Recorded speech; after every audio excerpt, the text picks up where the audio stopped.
WPA atau World Prayer Assembly akan memperingati hari ulang tahunnya yang ke-10 pada tanggal 17-19 Mei 2022.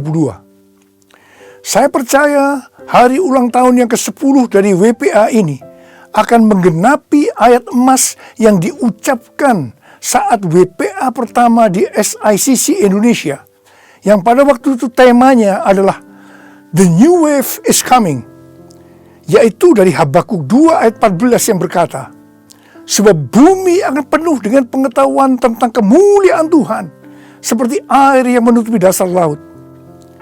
Saya ingat setelah WPA pertama tahun 2012 berakhir, saya masuk proses Tuhan sekitar 6 bulan.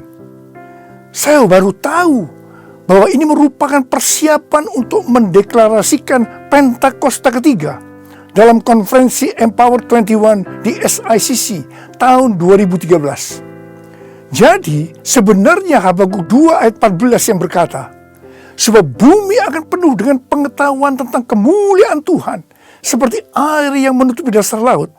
Ini sebenarnya merupakan dasar dari penjelasan tentang Pentakosta ketiga.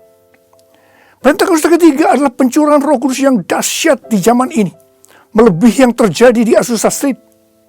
Pentakosta ketiga akan mengakibatkan penuaian jiwa yang terbesar dan yang terakhir sebelum Tuhan Yesus datang kembali. Pentakosta ketiga akan membangkitkan generasi Yeremia, yaitu anak-anak muda yang dipenuhi Roh Kudus, cinta mati-matian kepada Tuhan Yesus, tidak kompromi terhadap dosa, dan akan bergerak memenangkan jiwa. Pentakosta ketiga lahir di Indonesia dan akan bergerak ke bangsa-bangsa. Gerakan ini dari timur ke barat dan akan kembali ke Yerusalem. Pentakosta ketiga akan memberikan kuasa untuk menyelesaikan amanat agung, dan setelah itu Tuhan Yesus datang kembali. Karena itu saya percaya hari ulang tahun yang ke-10 dari WPA ini merupakan gong dimulainya pencurahan Roh Kudus yang dahsyat dari Pentakosta ketiga, yang berarti masa penuaian jiwa yang terbesar dan yang terakhir mulai terjadi. Pada tanggal 20 Februari 2022, waktu saya berulang tahun, bukan kebetulan kalau saya membaca dari Markus 4 ayat 26-29 yang berkata, lalu kata Yesus, beginilah hal kerajaan Allah itu, seumpama orang yang menaburkan benih di tanah. Pada waktu malam hari ia tidur, dan pada siang hari ia bangun.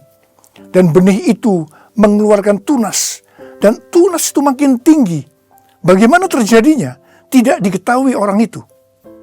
Bumi dengan sendirinya mengeluarkan buah.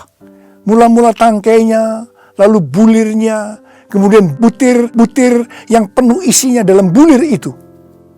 Apabila buah itu sudah cukup masak, orang itu segera menyabit, sebab musim menuai sudah tiba.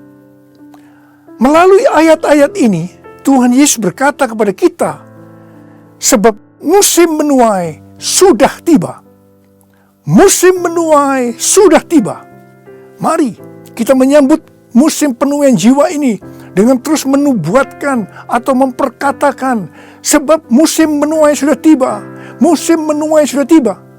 Kita juga harus terus berdoa, memuji dan menyembah Tuhan dalam unity siang dan malam. Yang juga bisa diartikan, kita harus banyak masuk dalam menara doa. Tuhan Yesus memberkati.